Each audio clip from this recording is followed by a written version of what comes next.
Welcome to today's session, ma'am. So let students join due course of time. So I request you, ma'am, to start today's session. So today I'm handing over the session to you, ma'am. Start the presentation, ma'am. Thank you, sir. Good afternoon, one and all. Today, I will just pick up from the point where we left yesterday, and I'll be taking up the discussion on historical development of Buddhism in India. And you know, as uh, as we have already discussed that uh,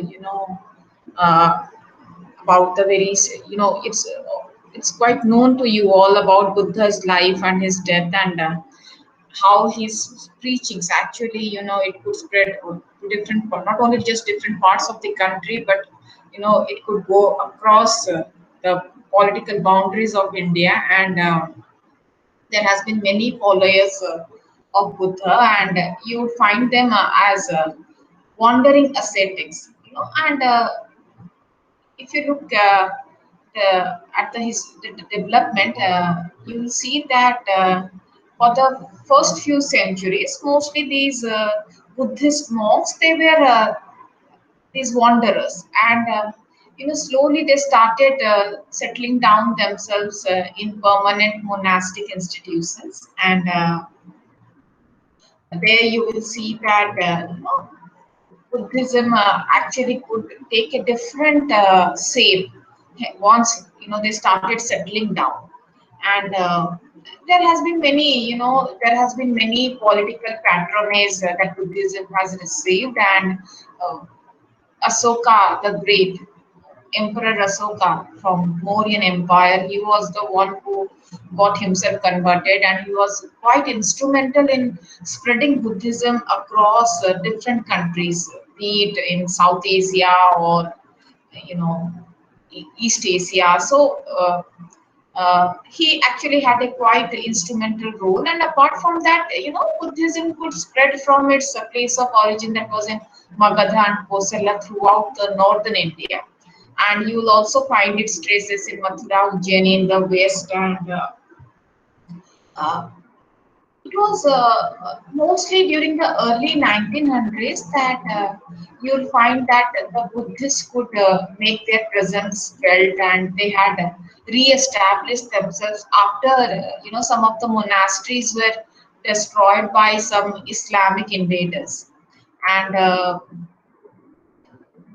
you'll see that when China was trying to invade Tibet during the late 1950s, there was a lot of Tibetan refugees across the border, and mostly they were Buddhists. And after that, we could actually trace a visible Buddhist community in northern India. And in addition to that, you will see that when Sikkim got incorporated with the Republic of India in 1975, a strong Buddhist tradition got associated with India after that. Uh,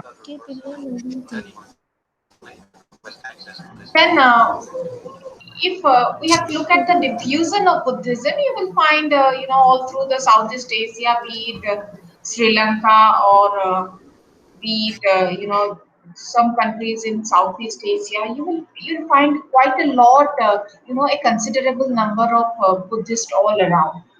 About 69% of Sri Lankans, they adhere to Buddhism. And Sri Lanka is the country which has the longest continuous history of Buddhism. In our country, we just find a very little trace of Buddhism. The population is very meager, and in some countries, you will find that historically, they exist in fragments. But Sri Lanka is a country where the tradition has continued since its introduction during the second century BC, by when Asoka had sent his son Prince Mahendra for spreading Buddhism, and it was during the reign of uh, Devanam Piyatissa. He was the emperor of Sri Lanka when Buddhism, got incorporated there, and symbolically, they during this period of time, a sapling of the Bodhi tree was also brought to Sri Lanka, and today it is known as Sri Mahabodhi. As we have, in Bodh Gaya, you'll find a similar prototype in Sri Lanka as well. When talking about Southeast Asia, you will see Buddhist influence in countries like southern Burma, southern part of Burma, Siam, then Cambodia, Vietnam, and from 15th to 13th century onwards, Southeast Asia could actually, witness the what you say strong Buddhist influence as far as its architecture and artistic creation was concerned, and it came actually across the Indian subcontinent, and mostly the followers aware of Mahayana sect, and you will see that the Vijay Empire of South and the Khmer Empire of North, they competed for influence, and there you will see some manifestation of rich Mahayana, pantheon of Buddhism. And following the destruction of Buddhism in the mainland China during 11th century, Mahayana Buddhism declined to some extent. And today, you will see that in Southeast Asia, it has been it replaced by Theravada Buddhism from Sri Lanka. Then in other parts of Burma, for example, you will see also there is this, the Indian culture has been strongly influenced by these monks, and you have these monks are said to be converted to Buddhism around 200 BC. So Buddhism had, certain proselytizing effect, and it was during the reign of Emperor Asoka that the divide between Hinayana and the Mahayana Buddhism that existed, and you will see that as it has some strong reflections in its architectural style also.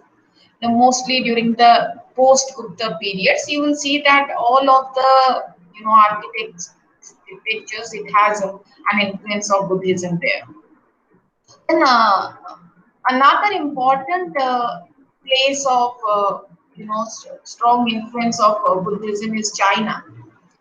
And if you look at you will see that there are quite a strong settlement Buddhist communities settled around entire Central Asia, and mostly the Silk Road, which actually comprises of many Buddhist stupas and monasteries. It's actually an influence of how the East and West were the confluence between the East and the West was created by Buddhism, with travelers from across both the sides would actually be a part of it.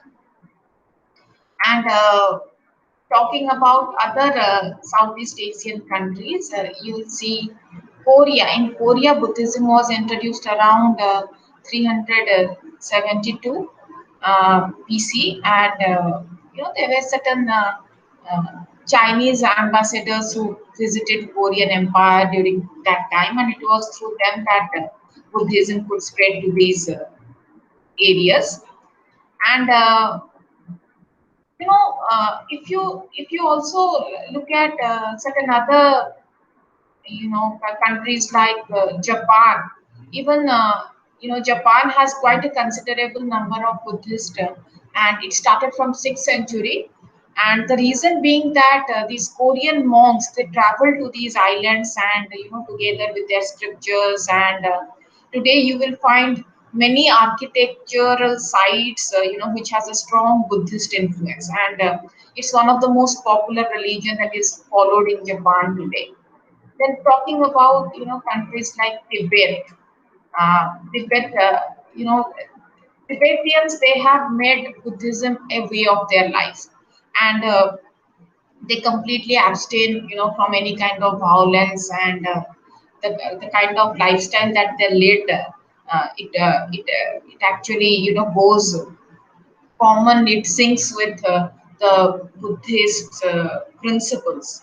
and that's the reason, they couldn't defend themselves when China attacked them, because they were so much into the religion and into the principles of ahimsa, and taking up non-violence, and taking up the principles of non-violence, that mostly today, as I told you earlier, that we find a considerable number of Tibetan refugees who are of Buddhist origin, who had migrated from Tibet to India during the 1950s. And Nepal, as usual, it's another important site of Buddhism, because that's supposed to be the birthplace of Gautam Buddha, and it was in Nepal where Gautam Buddha was born. And today it has famous Buddhist, artistic monuments. You have the Pasupatinath temple there, and it's one of the major centers today, centers for Buddhism. And if you talk about influence of Buddhism in West, you will also find instances that during 19th to 20th century, Buddhism was introduced in United States and other Western countries, and today you will find that tradition is still going strong, even though it's not one of the most what do you say, influential religion that is practiced in West, but still it has certain it has certain influence on the people. And now we will move on to the next slide. Today we will be discussing about Christianity. Basically, today's session is about all about religious pluralism, and here we are trying to discuss different forms of religions. And in this context, it's basically, we will be talking about the historical genesis of a particular religion, the stretch of its development, how, what were the major principles of this doctrine. And in this context, we will talk about Christianity, we will talk about Islam, and if possible we'll complete Hinduism today, because next in the next session I want to deal with the concepts like secularism and communalism, which I believe it requires little bit more time for detailed analysis of this context. And today we will be just, these are just narratives about historical development of all these different religious sects. So now I will take up. If you look at the slide, you will see that we will be talking about Christianity. And Christianity, it's one of those religions which actually appeared during the historical period, and it has its origin in history rather than in mythology. Because if you talk about the ancient forms of religion like Hinduism, or the Judaism, they were very ancient. They have their traces in the prehistoric era. But Christianity is one of the most, what do you say? It's a recent religion, and you will find its traces in history. And if you look at, the this religion as such, you will see that it's practiced in most part of the world today. It's one of the major religions in the world. And talking about its origin, we would see that it has a strong influence of Judaism and Islam, and that we do find certain syncretic traditions of these religions in Christianity. And talking about the origin, and if you just try to analyze what this religion actually, how this religion is actually, has been able to establish itself, or what are the basic concepts that it uses in appealing its believers, you will see that mostly, it has this concept of God.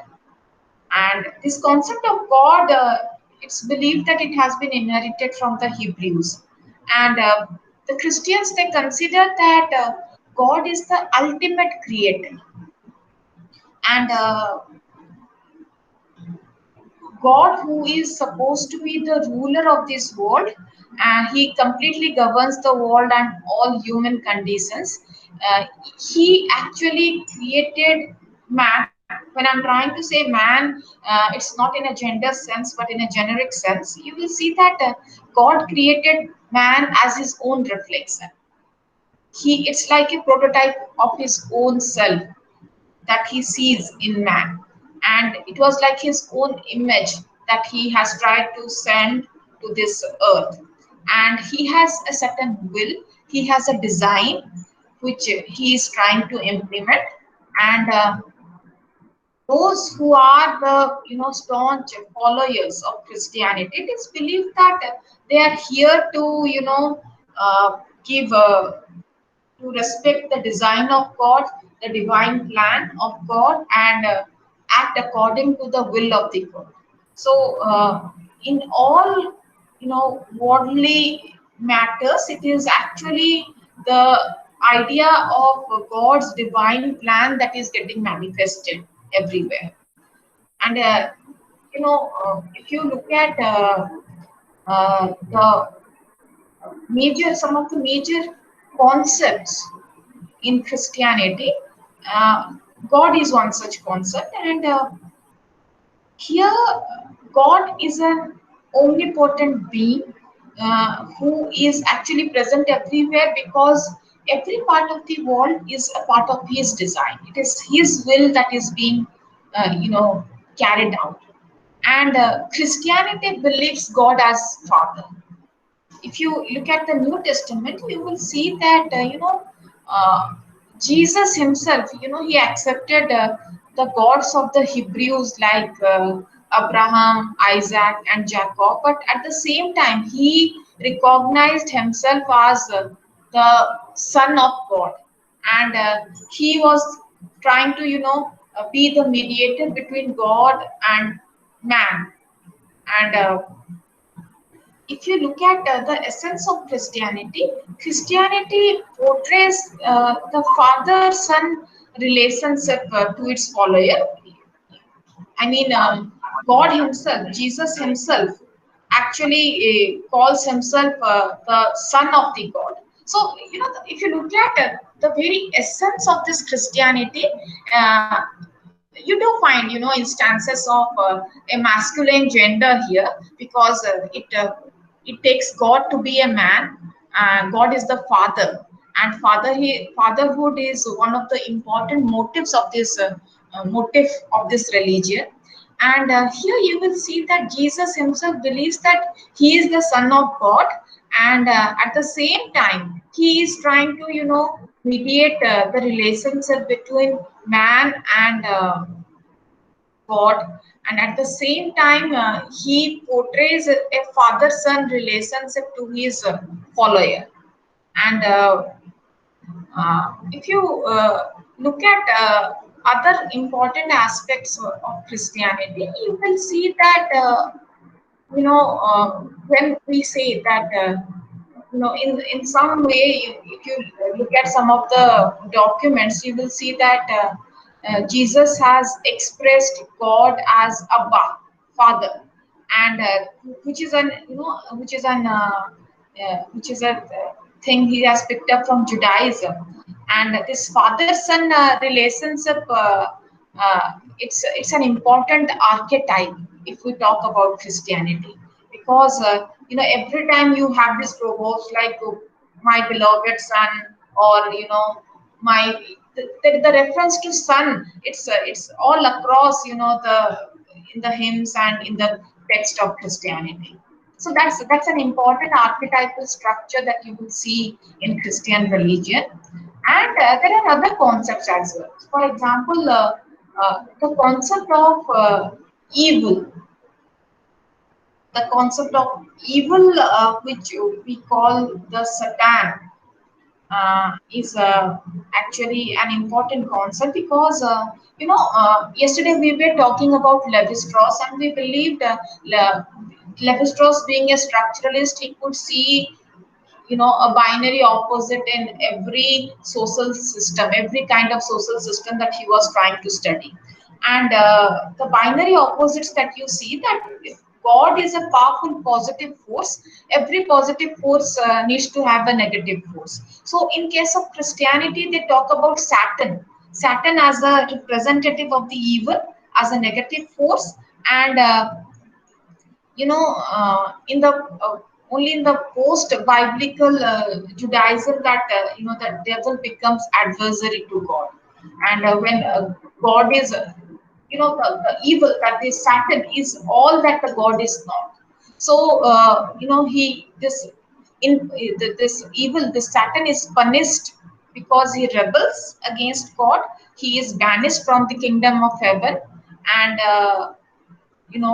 he continues his struggle against God.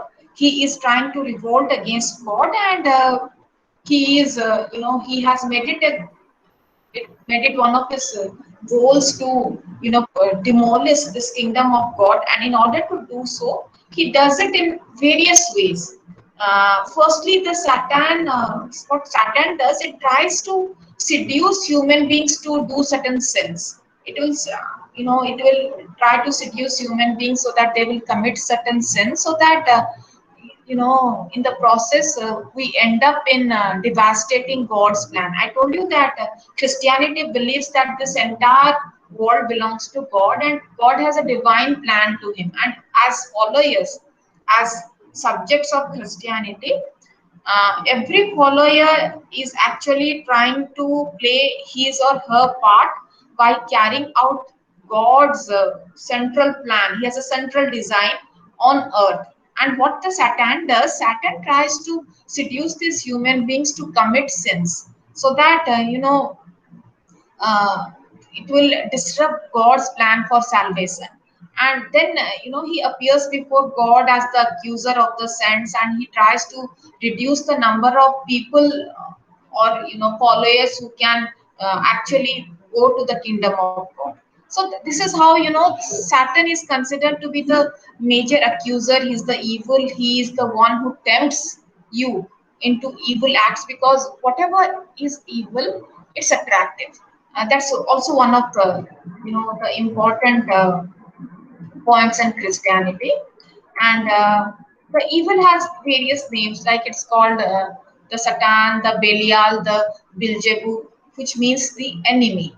And in various countries, it has become, it's emblematic in different forms. So in Christianity, the if you look at the Bible story of Adam and Eve, the snake can be a form of Satan. In certain countries, for example, the great dragon can take the form of evil. So Satan can have various forms.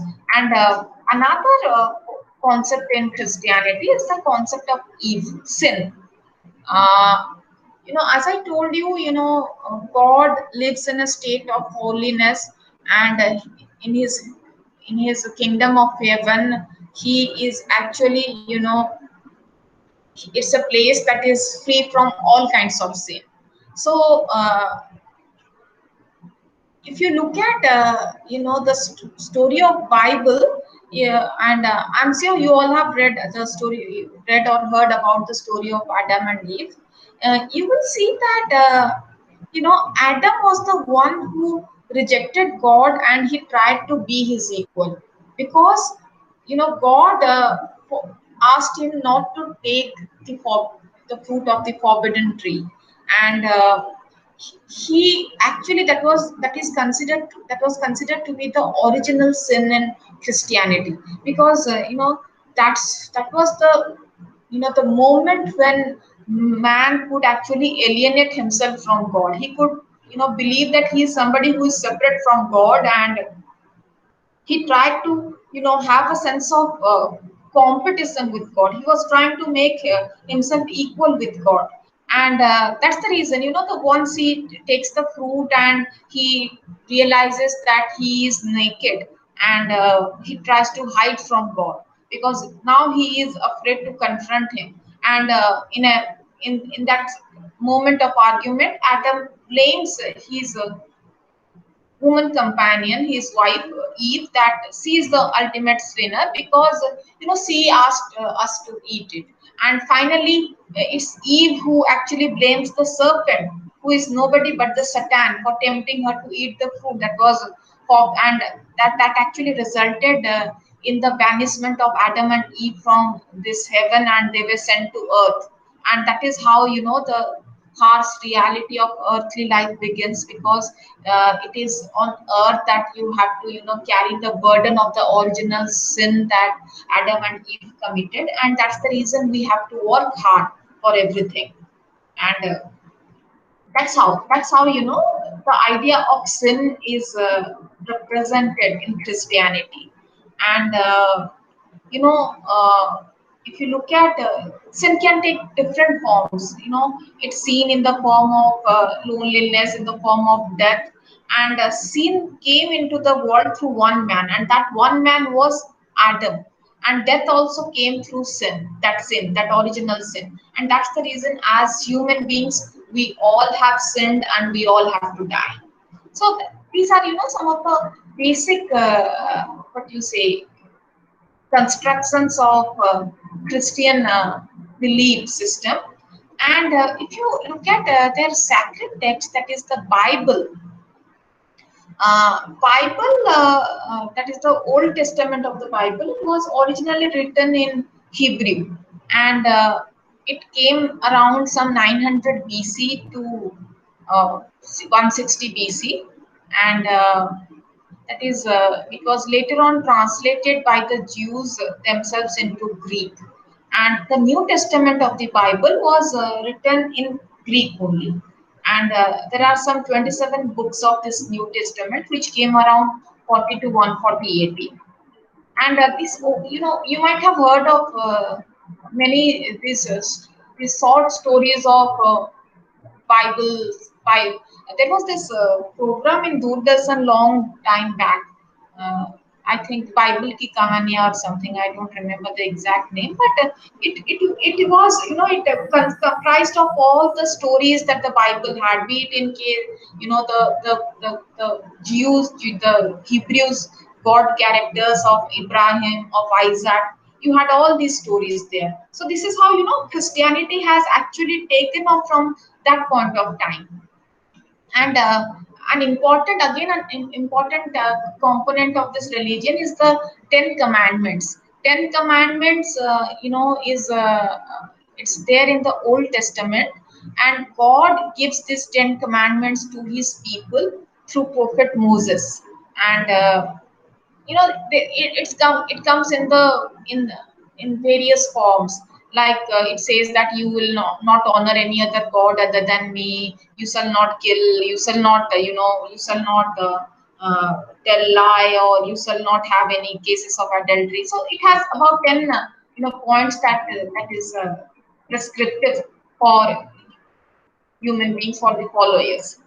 And if you look at the final book of the New Testament, it has a message of, the basic thing is that it reveals certain mysteries of Jesus. It records the dates, the activities of Jesus, the way he was, handed, he lived his life, the way he was prosecuted, and his entire journey of resurrection, and how in just sacrificing his life he was actually serving the mankind. And if we look at some of the teachings of Jesus, you will see that you know firstly, if we go back to the chapters of this gospel, you will see that it comes with the birth of Jesus Christ, that God has sent a messenger, and that messenger, that angel is called Gabriel. And he is sent to this town of the Nazareth, to a young girl named Mary was betrothed to this a man of David's lineage, and his name was Joseph. And this angel tells her that the Holy Spirit will come upon you, and that would be the child born to you will be a holy offspring, and the child would be known as the Son of God, and that's the reason he should be called Jesus. And Joseph, who is the foster father of Jesus, was a carpenter in the village of Nazareth, and he was a deeply religious man, and you know just before the birth of Jesus, the Roman emperor, they had a census throughout the empire, and according to the order, all were to go to the village of their family's origin to register their names, which meant that for Joseph and his wife Mary, they have to go to Bethlehem. That was the town that belonged to David, because he belonged to the lineage of David. And while they were there, that was the time of Mary's delivery, and she came up with this child, and since there was no room for them in the inn, and uh, Jesus, on the birth of Jesus, the shepherds were given the message by this angel that do not be afraid. I am trying to bring good news to you by, by the birth of this child who is going to, make a real change in the world, who is there for mankind. And that is how Lord Jesus was born. And besides the shepherd, there were these three learned men from these neighboring countries who were led by a star to Bethlehem. And when they found that the child is there with Mother Mary's, they fell down to worship him, because they had got the divine message that, a divine being had come to this world. So this was about, you might have heard about this story. This was the common story of Jesus. And if you look at some of his messages of Christ, you will see that Jesus teaching, it sought to, return to the core of to, it was it sought actually to reduce the burden of human beings, the burden of, the traditions, the burden of the laws that we carried, and he tried to, redraw the boundaries of the pure and the impure in the way that somehow offended some Jews and encouraged others. And somewhere, in these stories that is given in this Bible, you have certain things which is offensive of the Jews. And I told you, in the diaspora classes also, we could see that the Jews, the term diaspora came from the Jews community, because they were the first diasporic migrant communities. And somewhere with the dominance of Christianity, in these mythological stories, their suffering actually resided. And if you look at some of the preachings of Jesus, he believed in, compassion, mercy, acceptance of salvation, rejection of all kinds of spiritual disasters. And one of the characteristics of his preaching was the parable, as told by Jesus, it is portrayed as a kind of world reversal. It's a reaction to what you say to, it's to the what you say, it's a kind of a reaction that unfolds. And if you look at, there are certain provocative ways of speaking about the reigns of these godly expressions. And besides these commandments, Jesus also summarized the whole law into God's two great commandments. If you quote it, he said that you shall love the Lord, you shall your God with all your heart, with all your soul, and with all your mind. You shall love your neighbor as yourself. So, these are some of the principles that Jesus was trying to preach, and in his disciples, he included both men and women, and uh, there was a different way of preaching, which was different from the previous preachers, and he never discriminated among anybody. And if you see some of his there were 12 apostles, which was very core to this religion. And then at the same time you will see that uh, there has been certain kind of confrontation with the authority of those times.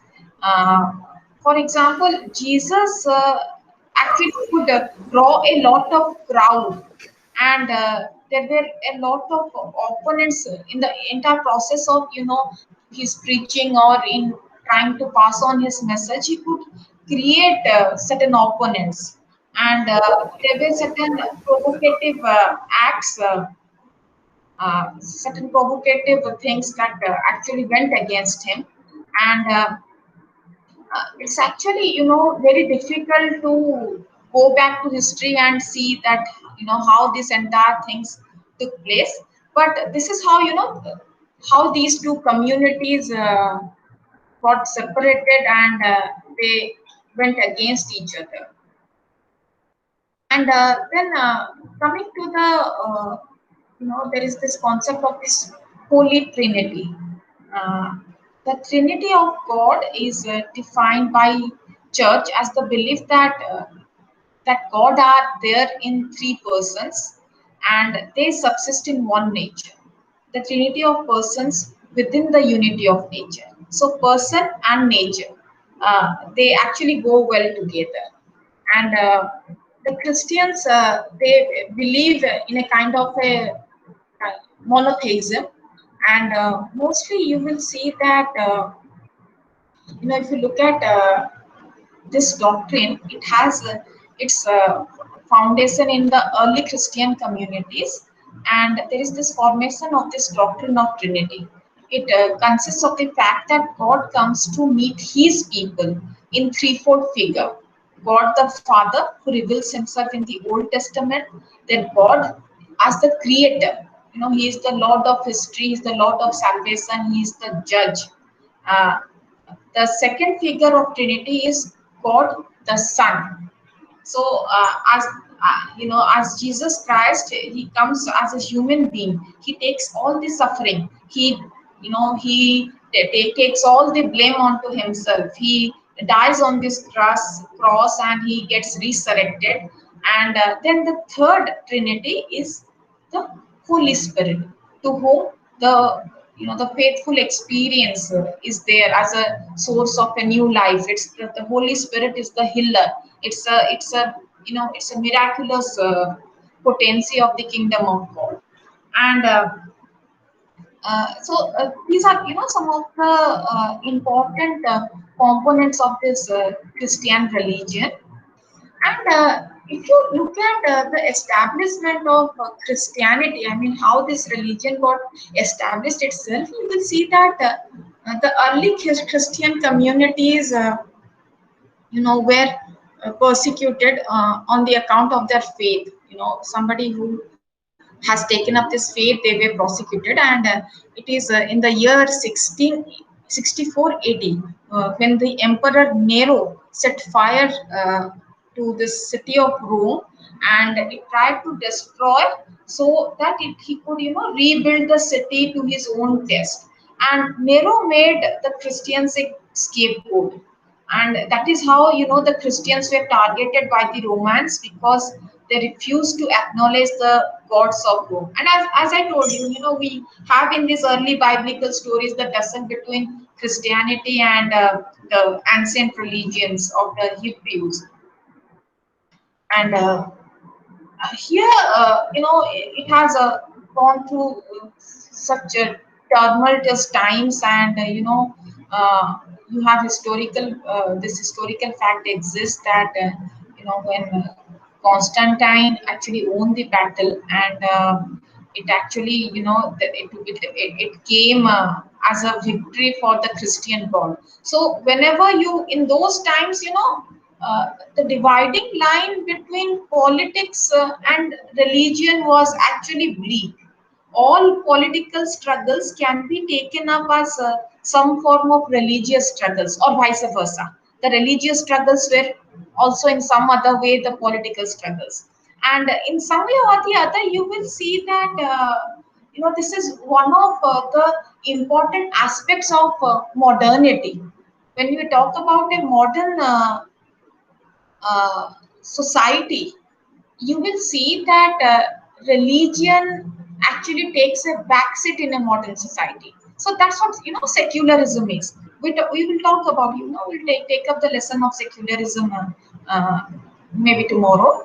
And we believe that secularism is one of the major components of modernity, because the very, what you say, the very linkage between politics and religion is actually severed with secularism. Secularism believes that, okay, religion is something which is personal and it need not be a part of one's political affair or a political life. So it is during the pre-modern times that you will see that there is the relationship between politics and religion has always existed. So when you see this these wars against this Roman emperor, or King Nero fight, wiping out the entire city of Rome just with this excuse that he wants to rebuild the city. But the truth is that he is not trying to rebuild the city in order to have its new architecture, or have a new structure.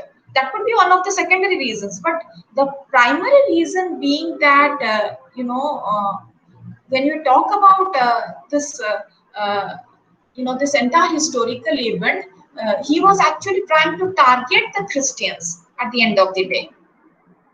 And we also have seen that Christianity has had certain confrontations with Islam. And you will see that you know both the it was during the 7th century onwards when they were trying to have this tussle. And there was this you will see that during 100 years after the death of Prophet Muhammad, uh, the spread of Islam was quite rapid and more effective than Christianity. And that is where there was this tussle, and there were several major centers of churches like Alexandria, Jerusalem itself, which has a considerable number of Muslim presence, and it also has a it is ruled by the Muslims. Although large number of Christian people live there and Christianity is practiced, but since the authority is of Islamic nature, then we have always seen certain confrontation between Islam and Christianity. Then talking about uh, the reformation that took place in the church, you will see that there has been many reform movements that took place, and it was trying to restructure the what you say the guidelines, the way the church was functioning. And it was through Martin Luther, uh, who was there from 1483 to 1546, and that the Reformation started. Reformation is supposed to be one of the pre-modern revolutions that was instrumental in bringing this idea of secularism. And if you talk about Reformation, there was a kind of a crisis that arose because what you believe, there was this a kind of propaganda against monasticism. And you will see that the bishop of Rome, that is the Pope, who is actually who is considered to be the one of the messengers of God. And he was the one who looked at the church council, and he could put his confidence in it, and he tried to recover certain message from the Bible. He tried to give it a new shape, and that is how certain it was the voice of certain Protestant reformers that was heard, and these reformers, they alienated themselves from this the hierarchical order that the Christian churches maintained, and there was an alternative structure, there was an alternative method that was taken up, and today you will see that there is this difference between this Protestant reformers and this Roman Catholics.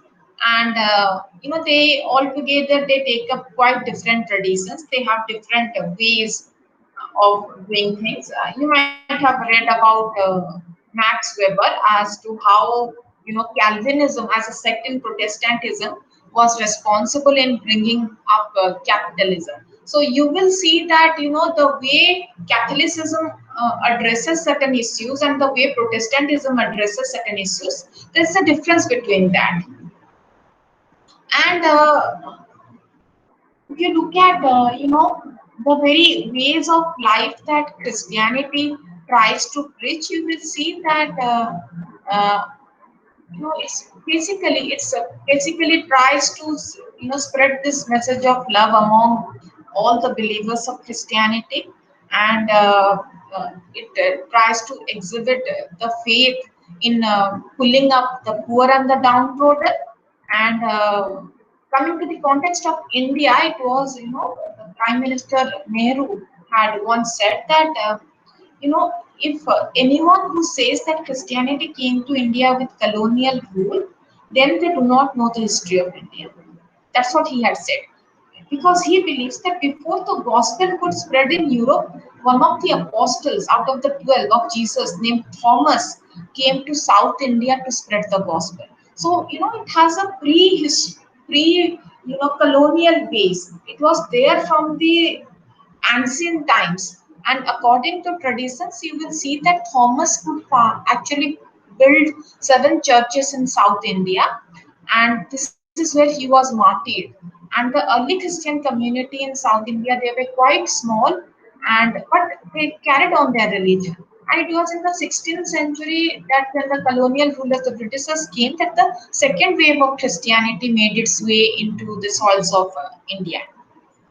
And during this period of time, you will see that there is this mass conversion that took place in various parts of coastal areas of India, where these Portuguese, this Dutch, and the French, they were trying to convert people. And in some places, these newly converted Christians, they were actually isolated from the local communities who were actually, who belong to other religion communities, and they tried to impose upon certain traits of this Western culture on them. And a little century after, Christianity actually, it was accepted by the tribals also as a new faith, and that's the reason you will see a majority of Christian believers in northeastern states, and Christianity is one of the major religions in India today. And we will see that what happened during the 19th century when the Britishers came. There were many, they faced many calamities, both natural and man-made. There were outbreak of many epidemics, many droughts, famines, starvation, deaths were there, and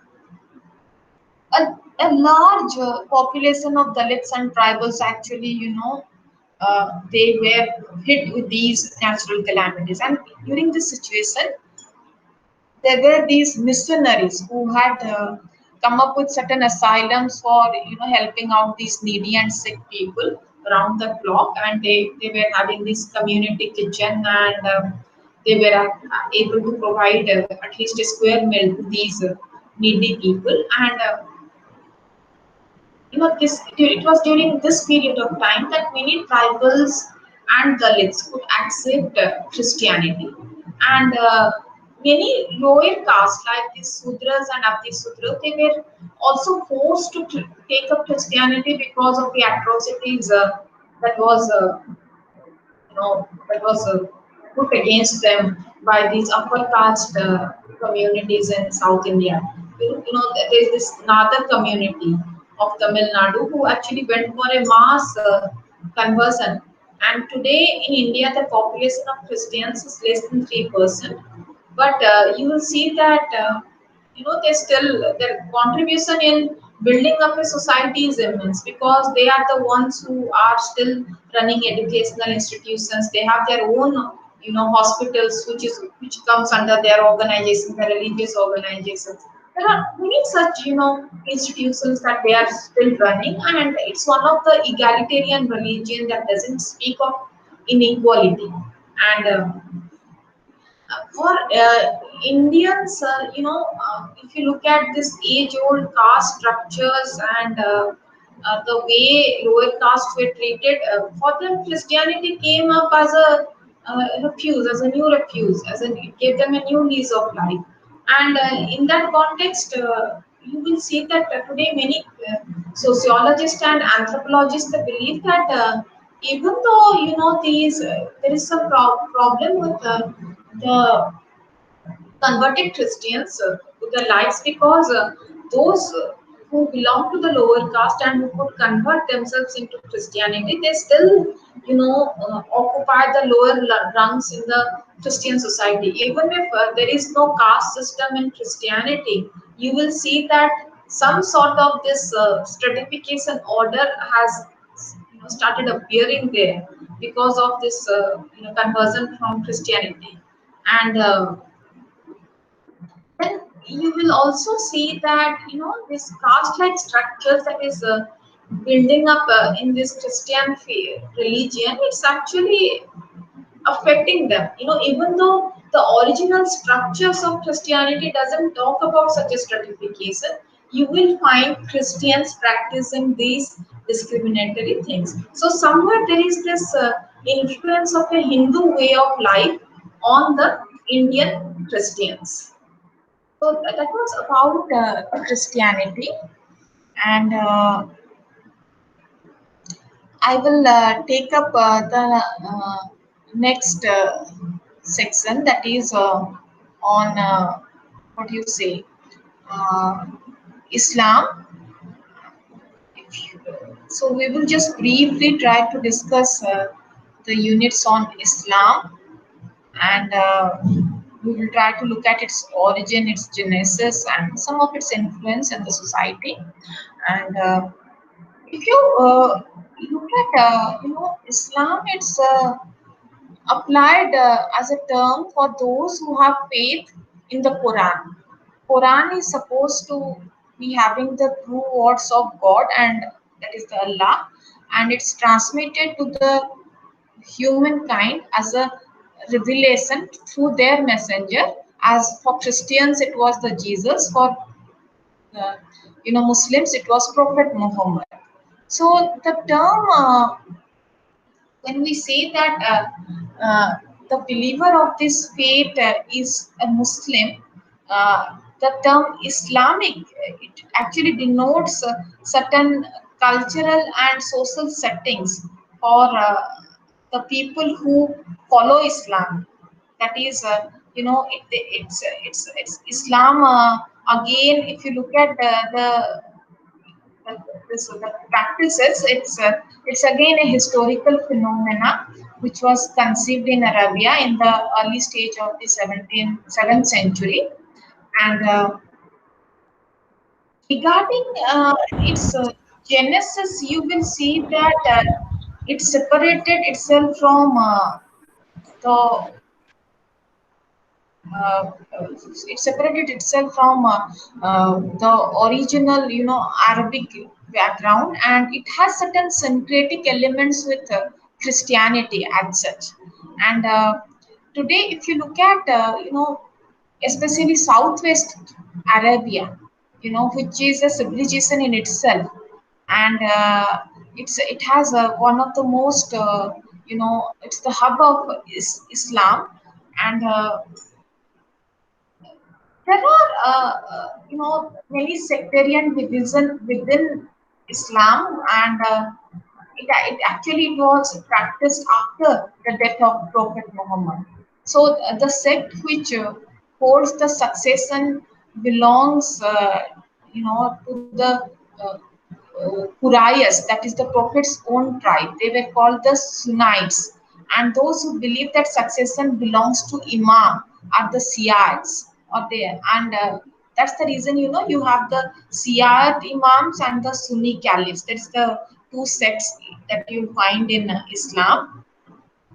Talking about the teachings in Islam, you will see that the uh, religious obligations of Islam are termed as pillars of Islam, and they are, if you, for a believer, there are certain uh, principles that he has to follow. Number one, to pronounce the testimony, that is Shahadat. There is no other God than Allah. So Allah is the only God for the Muslims.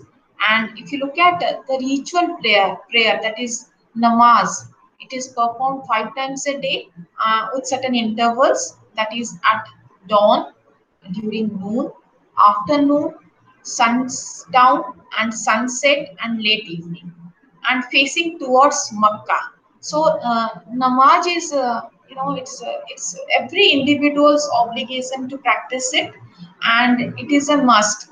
You have to, to save a noon of every Friday, when the believers, they need to, attend the public services in the mosque, and that's how they try to carry it on. And it is during the month of Ramzan that which is considered to be very holy, and people, Muslims, they try to make it to the pilgrimage centers of Hajj to Makkah at least once in their lifetime. It's a must for them.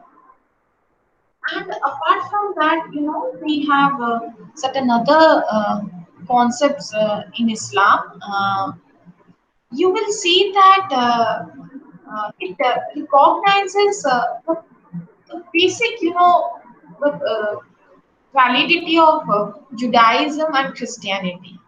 And at the same time, you will see that Prophet Muhammad, who was considered to be a messenger, and you'll see that the Quran actually recognizes that Muhammad was sent almost with the same message as that of Abraham and Moses. So you will find the same lines of what you say, syncretism between Islam, Christianity, and maybe perhaps they have all.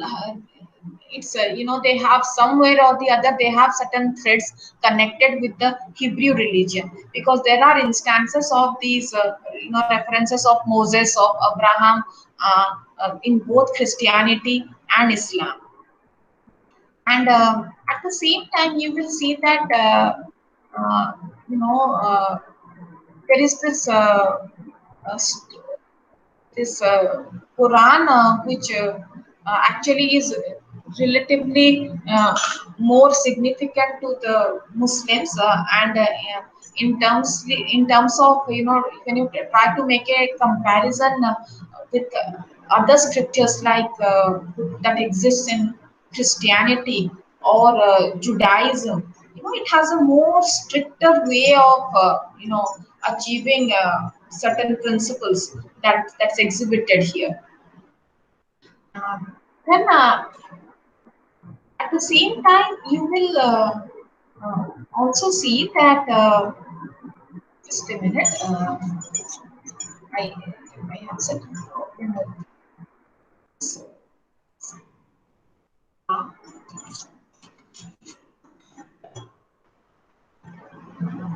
yeah.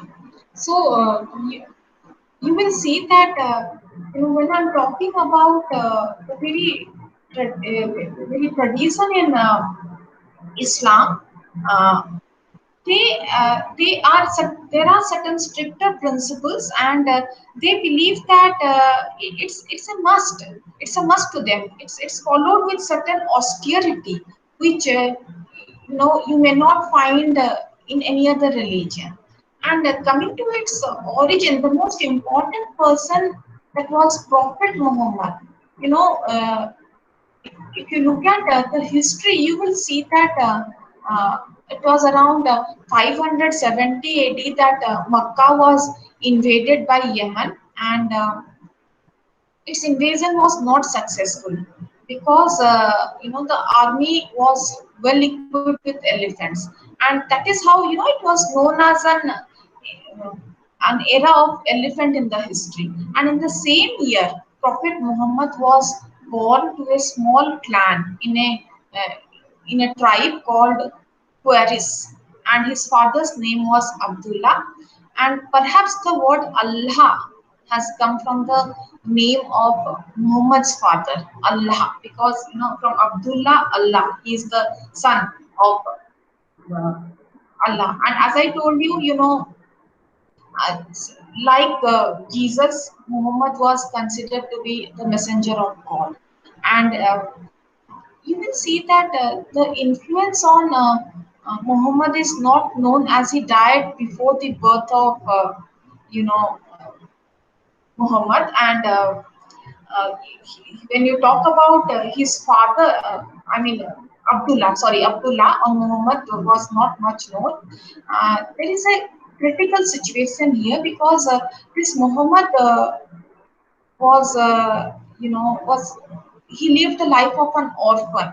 Uh, Muhammad's father's brother, who was a merchant, he was operating a caravan. He looked after him, and he almost took up the traditional occupation of being a merchant. And he was appointed by a widow who was who had given him to operate her trade through the caravans. And it was at the age of 25 that Muhammad was married, and he was a successful businessman. He was leading a successful life, and it indicates that it was you know uh, during after that period that he became a prophet. And at the age of 40 he started having visions that he is in a cave in certain hillside region in Makkah, and he is spending hours in communicating with Allah. And before revelation, again the angel Gabriel appeared to him. Remember, the same angel appeared during before just before the birth of Christ. So if you try to make a comparison of this text, you will find that there are some reflections. There are certain intertextuality that is existing between these ancient texts. And here, this angel appears to him and tells that you have to arise, and you are here to clean up things, clean up certain pollutants. And that's how Muhammad realized that he has a different calling. And he encourages he just uh, lives all these worldly life. And he starts his entire uh, journey of being the messenger of God. And he always had this sixth sense that he was receiving messages from Allah, and he started transmitting it to the people in Makkah. And the message stressed on the acceptance of only one God. So be it Islam or be it Christianity, they somehow believed in the existence of one singular God, a kind of a monotheism. And Muhammad, he is actually, he was, he started, accepting himself as the prophet. And he started preaching these principles of Islam.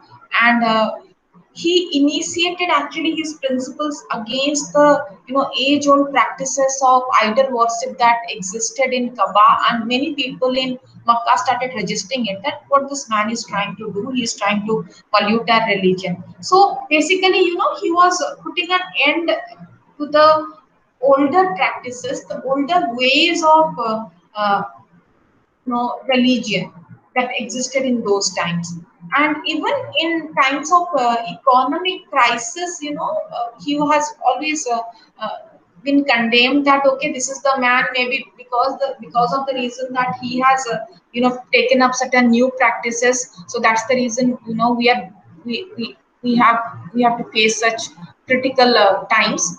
And we could see that in the next 10 years of span, Islam actually grew gradually, and at the same time there was an increased tension and violence. We all saw that whenever a particular kind of religion was about to begin and about to grow, it has always met certain kind of violence, certain kind of resistance, be it any kind of religion.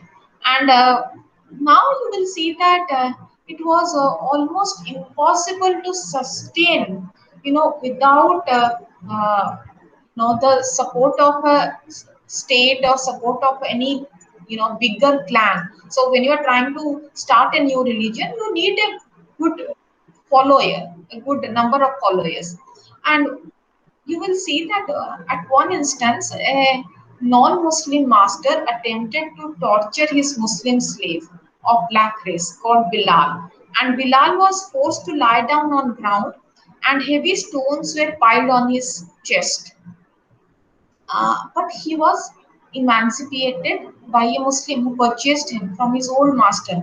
And besides, there are so many instances that the expansion of Christianity it started around 1615, and the followers. It is said that the followers were sent by Muhammad, and somehow gradually it started picking up. And if you look at Muhammad's uncle who was looking after him right from his childhood, he protected him from an assault before he died. That is in 1619. So that Muhammad, he also lost his wife during the same year, and there were many accidents that he had to face, and it was actually a critical situation for him. And it was during that period of time when the situation of Makkah was getting worse. And what happened, Muhammad, along with his association with about some 200 followers, they migrated to this town called Medina in 1622. And this is actually the Islamic history, that is, we call it Hijarat, and it is the beginning of Islam as a religion. So that is how Medina gained its importance historically, because that was the place where Muhammad migrated from Makkah when he was facing all kinds of personal and religious turmoil from other groups. And during those days, Medina used to be an agricultural town, and most of the people here, they had embraced Islam, and Jews were also there, and the differences between them existed. And consequently, you will see that Jews were expelled from the town, and slowly it became one of the major centers of pilgrimage. And today we associate it with a certain kind of Christian presence of Christianity. And then you will see that if you look at on account of trade, Makkah and Medina, they had certain kind of an oppositional relationship. Makkans, they went for war against Medina, and Muhammad then became a general as well. So this war continued for over 7 years, and it was associated with Muslims' victory as well as defeat. Medina was taken into possession for 2 weeks by the Meccans. By that time, many tribes had already embraced Islam, and Muhammad succeeded in acquiring more allies and leading to surrender of Makkans to Muslim army in 630 AD. So, Islamic religion was different from the rest of the religion. If you look at this, uh, what do you say, the messenger of God, who has been a successful businessman, who has who had this warrior-like skills of fighting a war, and it is also said that Makkah, Muhammad actually, cleansed the Kaaba from its idol worship, and it restored its own new practices that he thought the way Allah needs to be worshipped, the way, this religion needs to be propagated. He reinserted all these things after this, and Makkah got the status of, a center of Islamic Arabia. Today, it's one of the most, what you say, the hub of Islam, if you talk about Arabia. And then within 2 years, the whole Arabia accepted Prophet Muhammad as their leader, and Islam was almost embraced by everyone. So that is how Islam as a religion started spreading. And you will see that today, is with, within a century, when Muhammad died, Islam could spread, beyond the Arabian Peninsula, that is beyond that West Asia region, and it could, cross across. It could go to regions like Spain, North Africa, then Pakistan, Sindh, the Indus Valley civilization that we see. It could cross those lines. Then Middle East, Sudan, Iran, Kazakhstan, Uzbekistan, Turkey. So all, almost all these parts, they could come under this influence of Islam. And whereas you will see that in Southeast Asia, we found traces of it in Malaysia, Sumatra, Java, Borneo, and you'll find Muslims in Albania, India, South Philippines, Somalia, Mozambique, Madagascar, Nigeria. So in almost all continents, you could see Islamic presence, which actually spread from those two towns. And we will just try to have a few concepts that's practiced in Islam. Apart from those five pillars that is considered to be very essential in Islamic religion, you have this concept of God, and Islam again stresses on one God, oneness of God.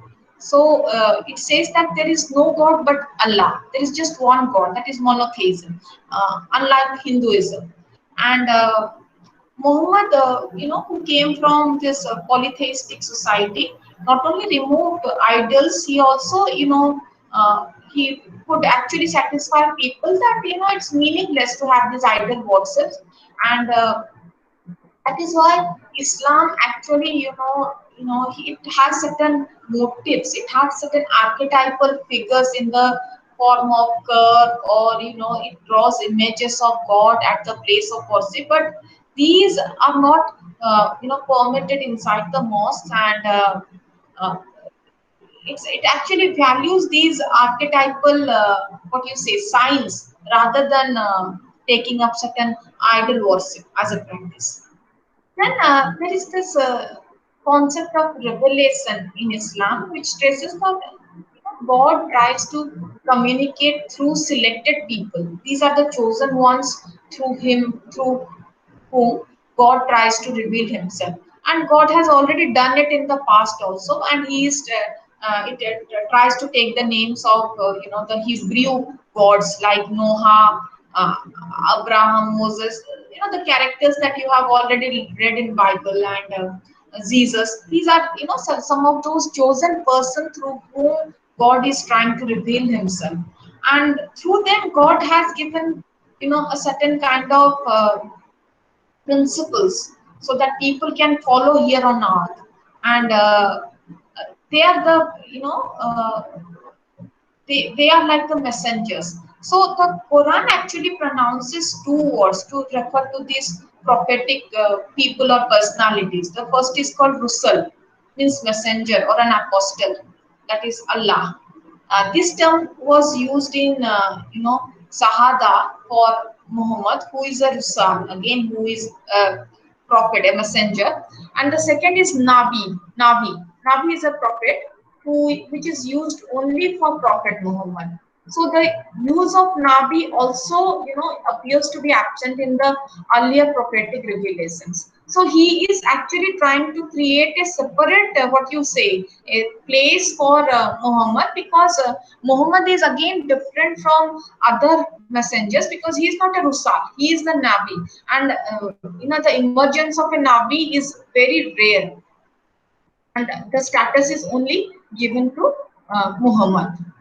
And talking about the spiritual realm in Islam, you will see that Quran describes paradise or hell. Is a place where men are rewarded with all kinds of food and women of their own choice. It is quite symbolic. Hellfire is described as a punishment to the non-believers. And Quran also mentions this idea of jinn and angel. As we have this evil, we always have this opposite. So there are these jinns and angels who are created by God. Muslims believe that their existence cannot be seen, as they are mere spirits, and such spirits, they are referred in Quran by various names. You have Gabriel, you have this Prophet Muhammad, you have Misael, you have Satan, which is again, which could be a prototype of Saturn. So this is about the spiritual realm. And talking about humanity, Quran sees that humanity has been created by God, and it's every individual is being, it has two different parts, a body and a soul, which is again associated with the Christian belief. So the syncretic thread still continues, and you will see that the Islamic theology stresses that human beings are created for a good cause. Every human being here is here for a cause, and it doesn't say that, it doesn't talk about any original sin or fall, unlike what Christianity talked about. And it believes that they have certain alternative moralities associated with them. And could you please mute your microphone? Yeah, thank you. So what I'm trying to say is that you know Islam, uh, the creation is actually, the creation of human beings. It's with a purpose, and we are here to take up knowledge, to take up certain values, and spread it across the world. And there is this concept called Qayamat, that is the final judgment. And Quran says that on the day of judgment, on when all human beings, they are accounted of their deeds, what they did on earth, and it is believed that they will be rewarded either paradise, that is Jannat, in case they have been very faithful and they have been true followers of Allah, or else they will have to be punished by hell's fire. So it is on the day of Qayamat that these dead bodies will rise from the graves, and Qayamat is a word that's very often used in Hindi cinema. You will see. So that's the connotation from Quran that has come to us. Then talking about Islam in India, you will see that the impact of Islam is more than a millennium old. Its influence initiated when Arab was trying to conquest the Sindh in the beginning of 8th century, and Islam today, it has actually historically merged itself. It's an important religion in India as well, and it's coexist with Hinduism.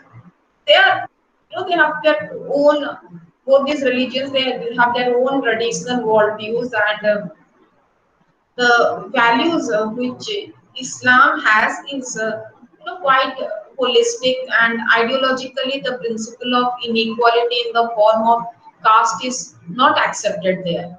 They don't believe in caste system, unlike Hinduism. And again the principle of monotheism goes very strong in Islam, and it does not provide any margin for social inequalities. But you will see that the principal concept working in Islamic faith stresses that all human beings are equal before God, and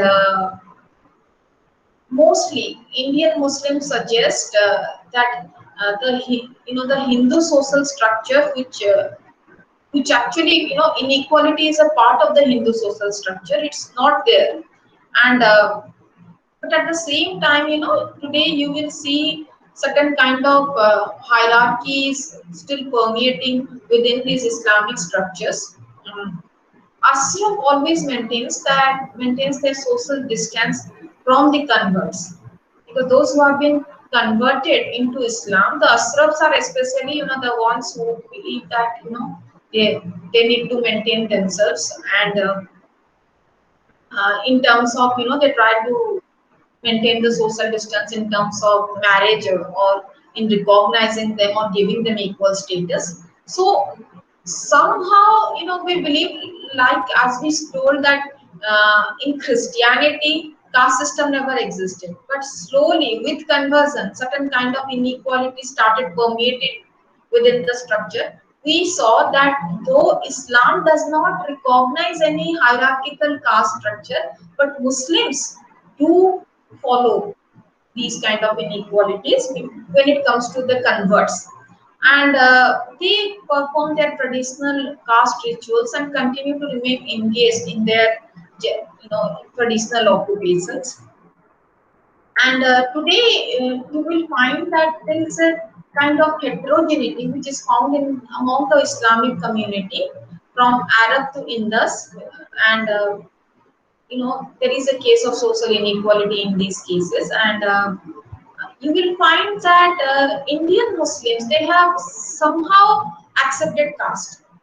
I told you that caste is not there in Islam, but caste is practiced by these Indian Muslims because of the influence of maybe Hinduism, and they have various caste-like structures which have permeated into their social structures. Social hierarchies has been created, and various movements for the recognition of the backward class within the movements are actually gearing up, and there are quite a number of sociological and anthropological studies which talks about the presence of caste, even though it's not caste, but there are certain caste-like structures which appears among the Indian Muslims, and then you will also see that maybe certain anthropologists and sociologists believe that it could be a phenomena of assimilation, cultural assimilation with the majority dominant Hindu population. And on the other hand, there are several other scholars who treat caste as a structural entity. They argue that elements of Hindu social structure has been transferred among the Muslims as a consequence of conversion. Had there been no conversion, then caste wouldn't have appeared. So it's a matter of conversion only that you will see caste-like structures among the uh, Muslims in India. But at the same time, you will see that they completely value, the values, the respect the values of egalitarianism, of universal brotherhood, and the kind of inequalities which is, uh, which is what do you say, which has been attributed to us right from the birth. They are actually not taken up seriously in Islam, but things with Indian Muslims are different because there is this influence of this dominant hegemonic Hindu culture on them. So that was about some of the basic themes and the principles that is practiced in Islam, and about its genesis. Now we will briefly take up Hinduism. Uh, Hinduism, uh, we believe that it has a very long history. It's not that it's like it's been there for ages. And talking about Hinduism, we mostly we say that it's not a religion, but rather it's a way of life. Why we say it's a way of life? Because it is there are certain what we say there are certain practices that Hindus, that the people of India, they have lived through. And on the other hand, um, we have this, we are preoccupied with these caste-like structures. Then there is this idea of ritualistic mobility, and at the same time, there are so many models, the Varna model, and Hinduism, an amalgam of so many different practices. So it became, it was a matter of interest to the Western theologists as well as anthropologists and sociologists, because it was not a monotheistic religion like Islam or Christianity. It was quite different to them, and at the same time, you will see that if you look at the Hinduism from the methodological point of view, you will see that you know uh, there is this kind of what what you will see that many sociologists and social anthropologists, when they talk about Hinduism, they actually talk about a kind of a space which is it's seen in terms of not only a social structure, a system, but also as a kind of an ideology. So there has been many studies that has been conducted uh, on Hinduism. So from sociological perspective, from anthropological perspective, from a historical comparative perspective, and we have tried to look at it from a structural or a functional point of view, and they all have stressed on the relationship of Hinduism to ideology. So even when we talk about uh, the structure, and mostly Hindus, whether one believes in worships, there are various ways. You believe in kind of worship that is Nirankar, that is impersonal, or Sakar, that is personal, or one believes in monotheistic or polytheistic ideology. So there are so many, multi-layered, what you say, cults and sects that comes up with Hinduism, and there is an over emphasis on what you say on the philosophical elements, which is too mystical when it comes to Hinduism. And if you if we take a historical look at this the term Hindu, it's actually a hybrid term. It consists of two words, that is Hindu and Ism.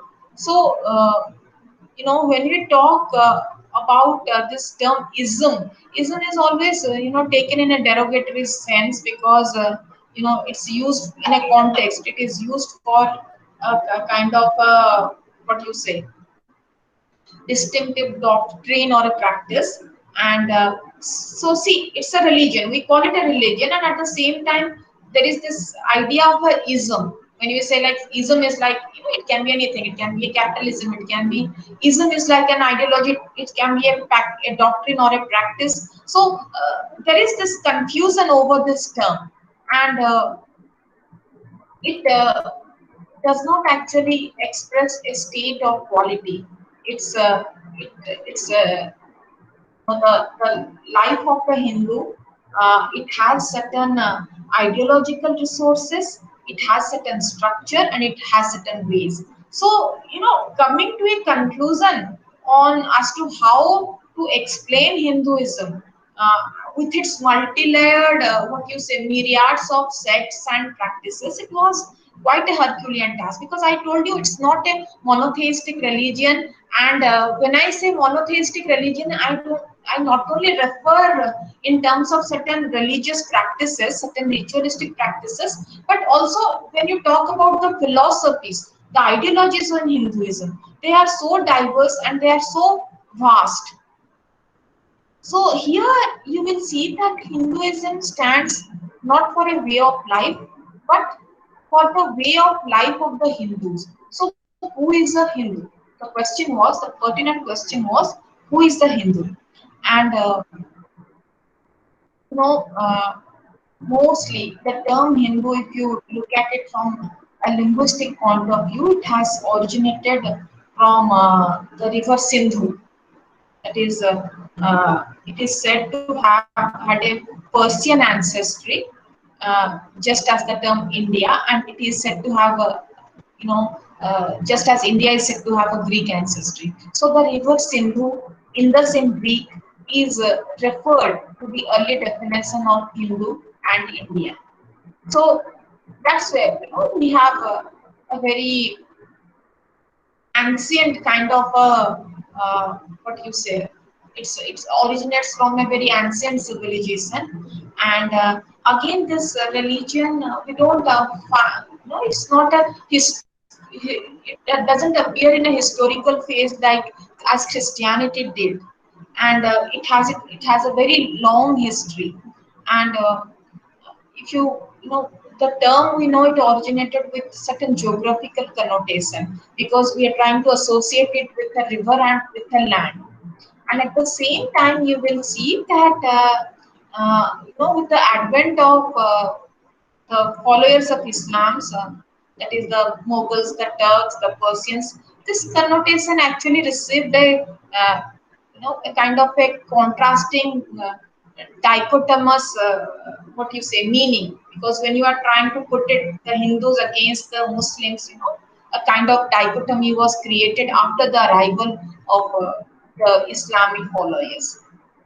And after colonialism, with this arrival of Christianity, many developments took place. Both, Hinduism and Islam, it recoiled into the, they tried to go back to its own heritage, tried to revisit its past, and there were many, this when you talk about this cultural renaissance in Hinduism, it's stressed in the writings of Raja Ram Mohan Roy or Dayanand Saraswati, and in the Islamic pages, you will talk about Sayyid Ahmad, and then this is considered to be the Renaissance phase because with the advent of please mute your microphones, because it was with the advent of these new religions, we are in a position of trying to make our as Hindus, they were trying to make as to what their status was all about, trying to give a new meaning to it. And you will see that simultaneously in the medieval period there was this powerful stream of this bhakti marga, which was again a syncretic kind of a wave which comprised of elements both from Hinduism and Islam. So, like the Ganga Jamuna, Sangam at Allahabad, it's confluence of two currents.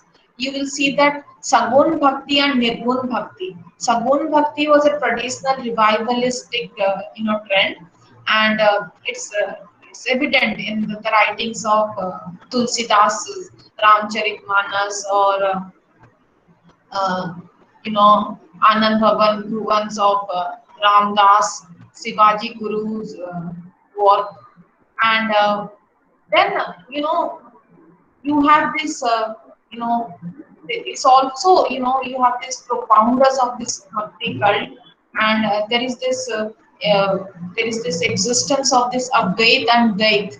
So Advait is again there is again this dichotomy of presence of one or two really two gods. As I told you, it's a polytheistic religion.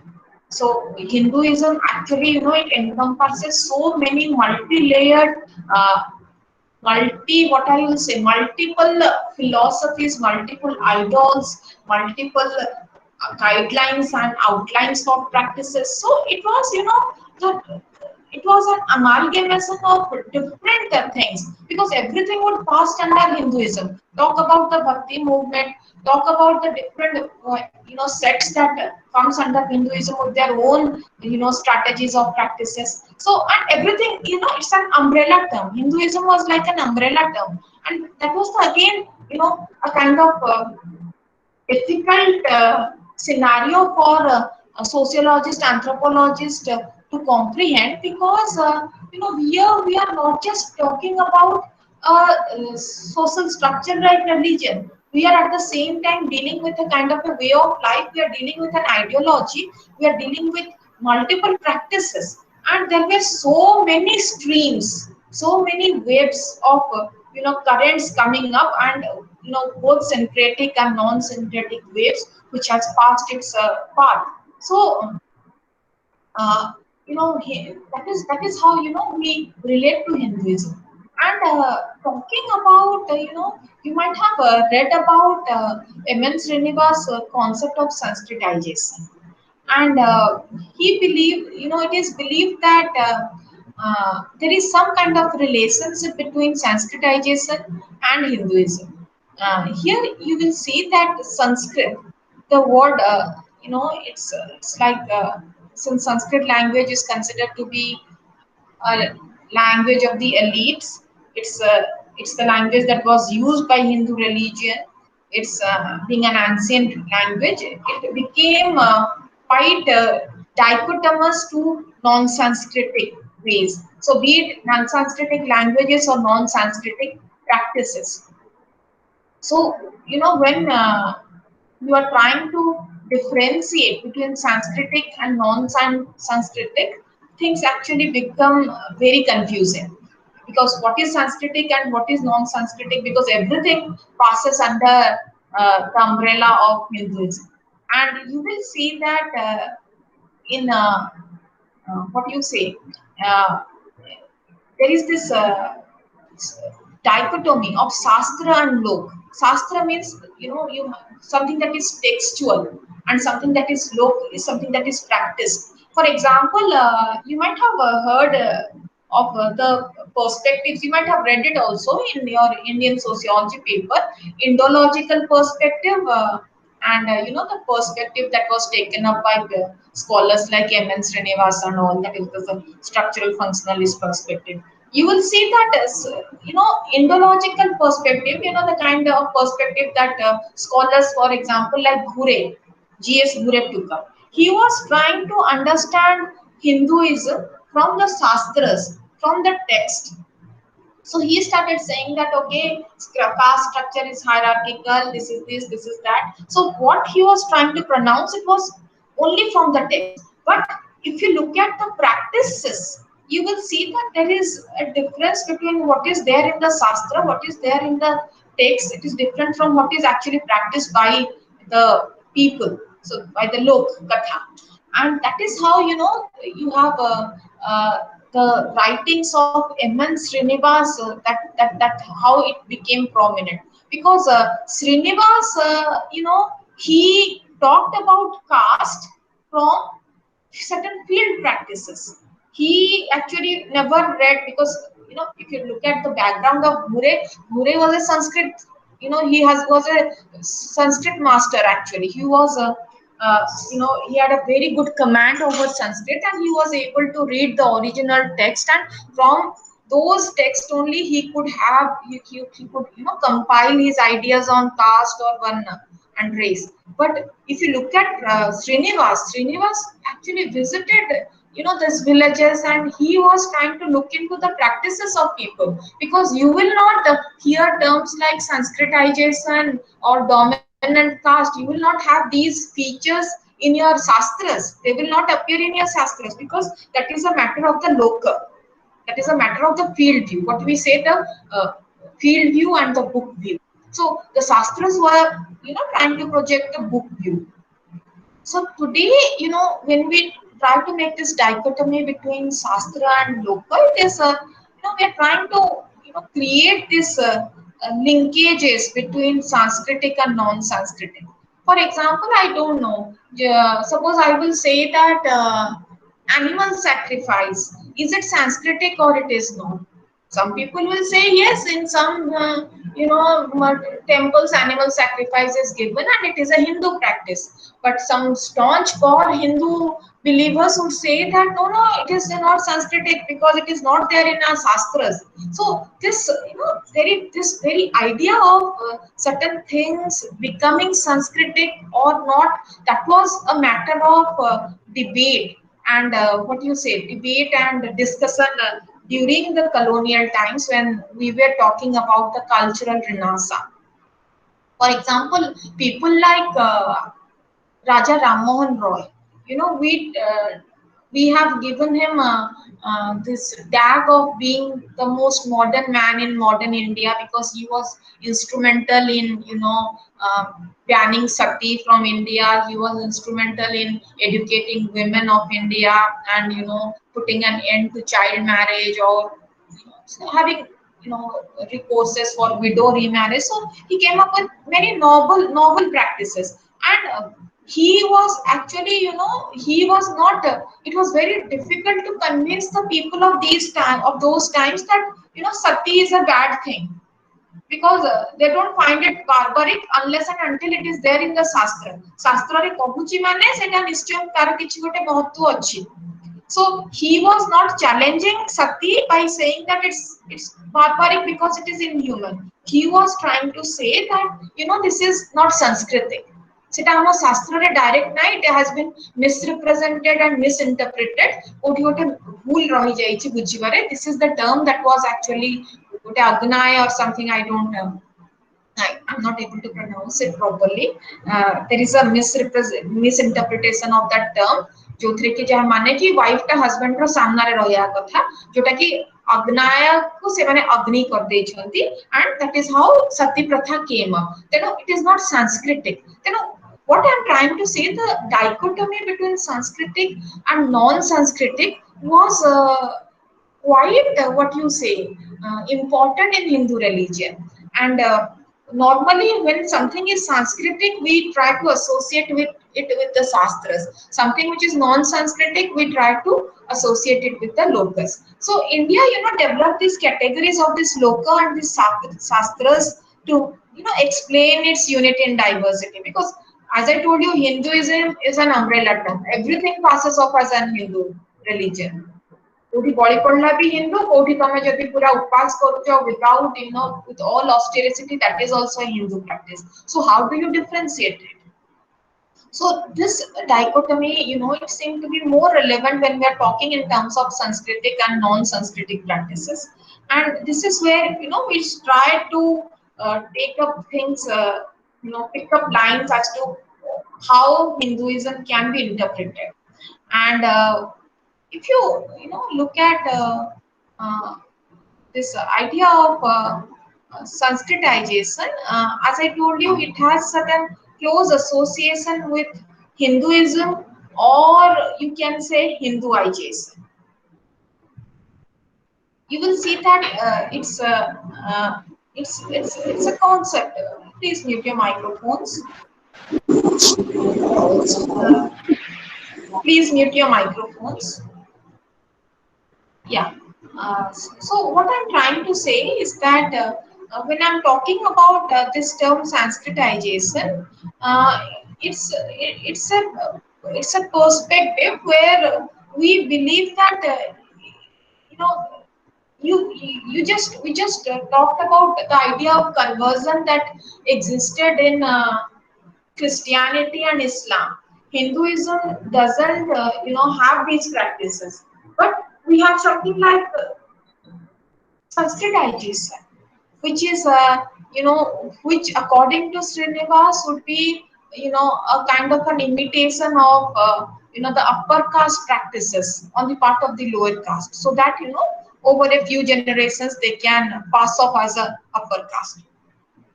So you will see that Sanskritization, suppose it says that in the context of certain Tamil culture or certain Marathi culture, it's actually Sanskritizing means Hinduizing. You have to take this thing into consideration, because what is Sanskritic? is actually hierarchically better. When I'm trying to talk about the dichotomy between loka and sastra, I mean what is sastri? What is directly what comes from the sastra is hierarchically superior than the loka. So that's the reason Sanskritizing is a Hinduizing way. And again, talking about M.N. Srinivas' point of view, Srinivas actually defined Sanskritization that it is a process by which the low caste Hindu or the tribal or any other group, they change their customs, rituals, ideologies, way of life in a direction of a high and a frequently twice born caste.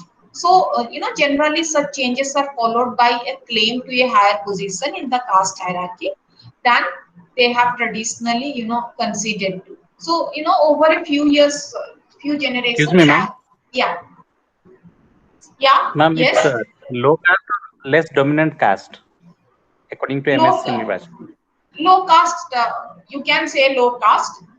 Dominant caste is different. Dominant caste doesn't necessarily belong to the upper caste, because in the south region, there are certain ritualists, certain castes which are ritually low, but they are dominant. They are dominant because of certain material prosperity, because they are educated, because their numerical strength is more. So there is a difference between dominant caste, and here in this case, M.N. Srinivas is actually talking about the vulnerable, the lower ones who are actually not dominant. Had you been dominant, you did not need to, you don't have to Sanskritize. It's not always necessary that a dominant caste has to Sanskritize. Dominant caste can have their own ways, and they can ask people to emulate them. So mostly what he could see that it was the low Hindu caste. People, suppose suppose I belong to a low caste, and I want to claim a position, and Hinduism actually, Hinduism doesn't allow for any kind of social mobility.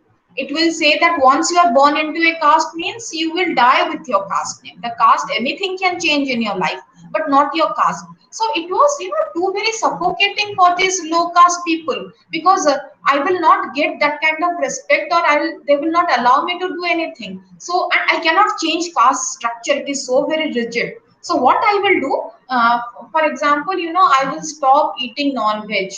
I will stop. For example, it's said that some of the lower sections of the Hindu society, they used to take beef, cow meat, or pork, and which is completely abstained by the upper caste. So upper caste can eat goat, but they will not take cow. So over the period of time, these low caste people will say that no, we abhor from taking, will abstain from taking beef, and maybe after few generations they will take up vegetarianism.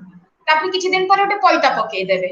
ତାପରେ over 5 to 6 generations, their identity will be completely diluted, and they can claim ki no, we actually create say ଗୋଟେ story create ହେଇଯିବ ଯୋଉଥିରେ କି they will ଏମିତି ବହୁତ ହେଇଛି କି for example they will say that ନା ଆମେ ହଉଛୁ କୃଷ୍ଣଙ୍କର ଭକ୍ତ, କି ଏମିତି ହେଇଥିଲା, ଗୋଟେ ଘଟଣା ହେଇଥିଲା, ଭଗବାନ ଆମକୁ ଏଇଟା କରିଥିଲେ। They will have their own story. So this is how Sanskritization involves certain restructuring of your practices. जो practices गुड़ाक नथिला मु किछिटा धीरे धीरे छाड़ी धीरे धीरे नुआ practices adopt करिबी, and at the same time I will create a myth, गोटे story create करके I will try to claim a position.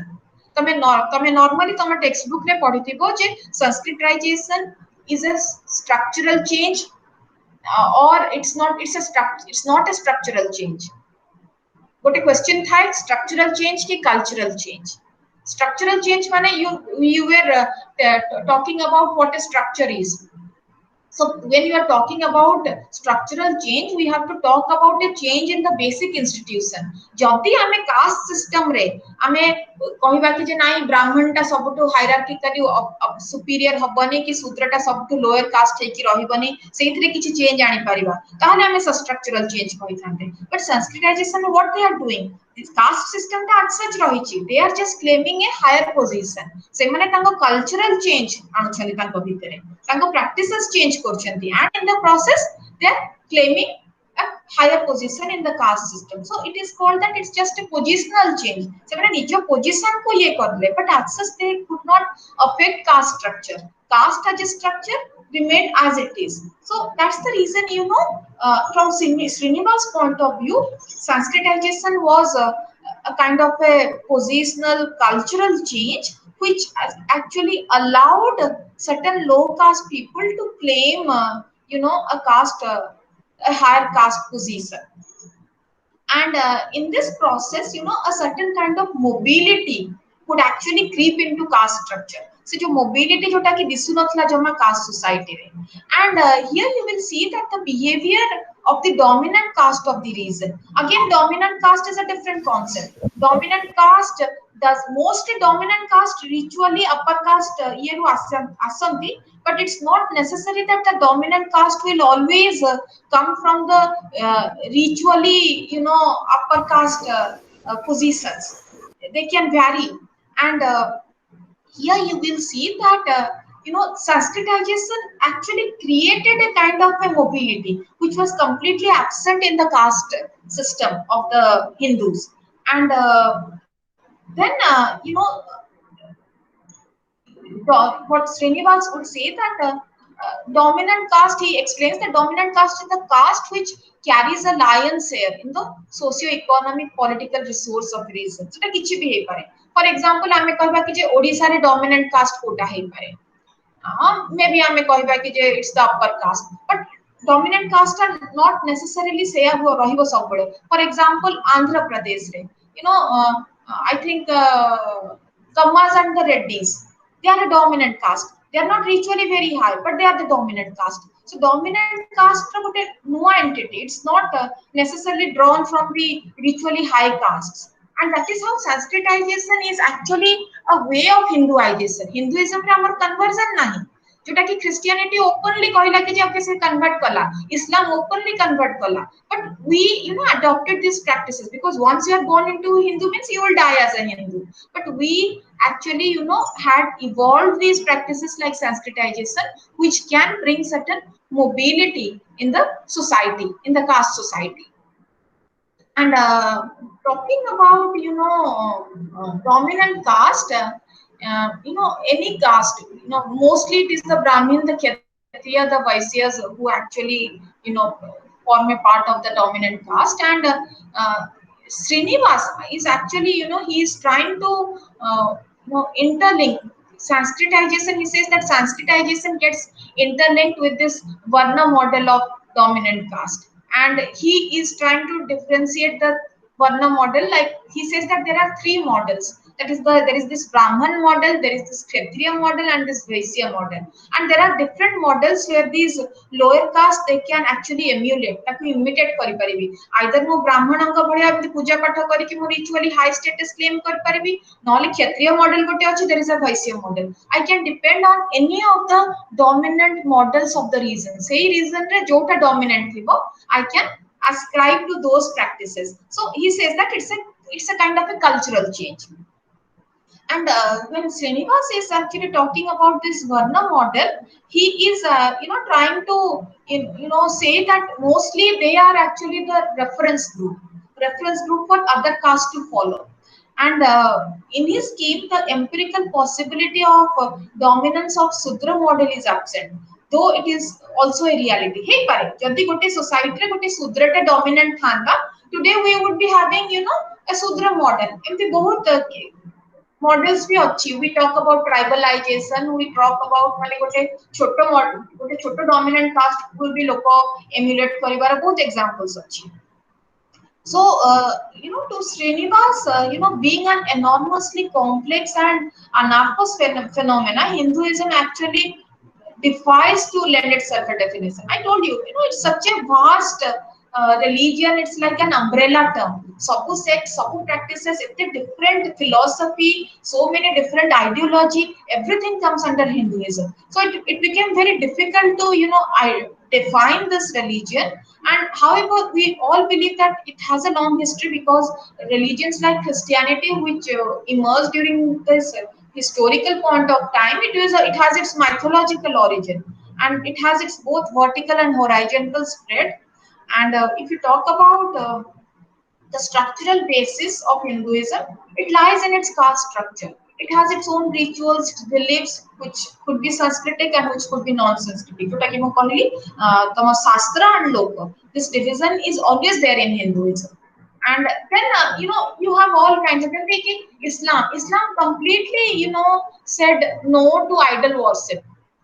Similarly, you don't find such kind of practices in Christianity, but in Hinduism, you on the one hand you find idol practices, kichikare nahi.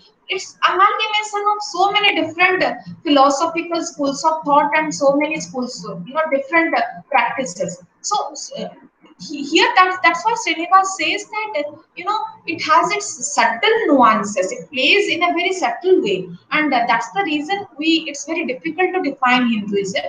And at the same time, he delineates three levels in the spatial structural setting of Hinduism. The intellectual philosophical level, which is represented by the Upanishad, the Gita, and the philosophical systems that is grounded on that, and the level of the ordinary and the common consist of the feast, the fast, brothers. Can जो मैंने ordinary से मैंने ମୁଁ संस्कृत जानिनी ମୁଁ पढ़ी परिबिनी. I cannot have an understanding of Upanishads, Gita. ମୁଁ ଏମିତି ଶୁଣିଛି ହଁ there is this text called Upanishad Gita. I cannot go beyond that. I will only read an interpretation. और काली की देवदत्त पटनायक कौन कहले गीता विषय रे मु तांको सुनी कि मु कहबी अच्छा अच्छा हम गीता रे सेया अछि. It is meant for the common man. तेनु देवदत्त पटनायक से जदी first level को गले, for us understanding things from that is the second level. तेनु से second level टारे कोन अछि मु जानि छि सावित्री रे व्रत करा जाय, मु जानि छि एथरे फास्ट करा जाय, मु जानि छि पूजा टा एम्ति करा जाय, भगवान को एम्ति करी के पूजा करा जाय कि आज एटा करा जाय. तेनु एटा जो secondary level रे we the ordinary people we practice. And then there is the third level which relates to the process of its vertical and horizontal spread. And horizontal spread of Hinduism, actually it has four stratas. What Srinivas says, he says that is all India Hinduism, which is Sanskritic, which has come from the Shastras. Then peninsular Hinduism, regional Hinduism, which is not clearly defined, कि local Hinduism. जेमति कि मो गाँ देवी पूजा कली कि there are certain local gods and goddesses. Suppose मु जेमति कहबी तारिणी अछंती हमर ये एमति जे ना अछि जोटा कि गोटे pan Indian context रे लोक जानि परिबेनी कि बुझी परिबेनी. So various level रे Hinduism का काम करूछि, various strata रे काम करूछि. So that's what Srinivas says, that diversity of Hinduism is always there, and it's very difficult to say that it's a homogeneous religion. And the concepts like Sanskritization, it plays a crucial role in Hinduism, because Hinduism, which is supposed to be a very closed religion, closed group religion, the mobility into it comes through these practices, through these, when you talk about having Sanskritic deities or ritual forms, these are certain ways through which Sanskritization actually talks about. So these are certain Hinduized ways. Sanskritization actually, helps in Hinduizing certain practices. For example, tribals. Today, among the tribes, you will see that they worship almost all Hindu gods and goddesses. They never had that practice. They were supposed to, if you talk about the original tribal religion, we have read about naturism, animism, you might have read in your initial classes, which talks about, worshipping the natural forces or the spirits that we haven't seen. We don't, give a human-like form as an idol worship. Jota ki today tribals they do it. So it's like Sanskritizing. It's a Sanskritic way of doing things. So that's how that's the power of what's so mostly sociologists would say that's it's an acculturation. With the spread of religion, you are trying to acculture a native population into a dominant cult or a religion, and there is always a relationship between man and God. Devta is Raja and Raja is Devta. So, wherever there is, as I told you, politics and religion, in the pre-modern times, even in present times, it's very difficult to separate. And that is how, when we started talking about the onset of modernity, one of the important criteria of a modern society was separation of religion as an institution and politics as an institution, because it has always been a, to be religious has been a political thing, and all politics have involved gods and goddesses, because that involves a kind of legitimacy to their power. So whenever we are talking about spread of any religion, the role of power is very, very, a core to it. It's core to it, and that's what Srinivas is trying to point out.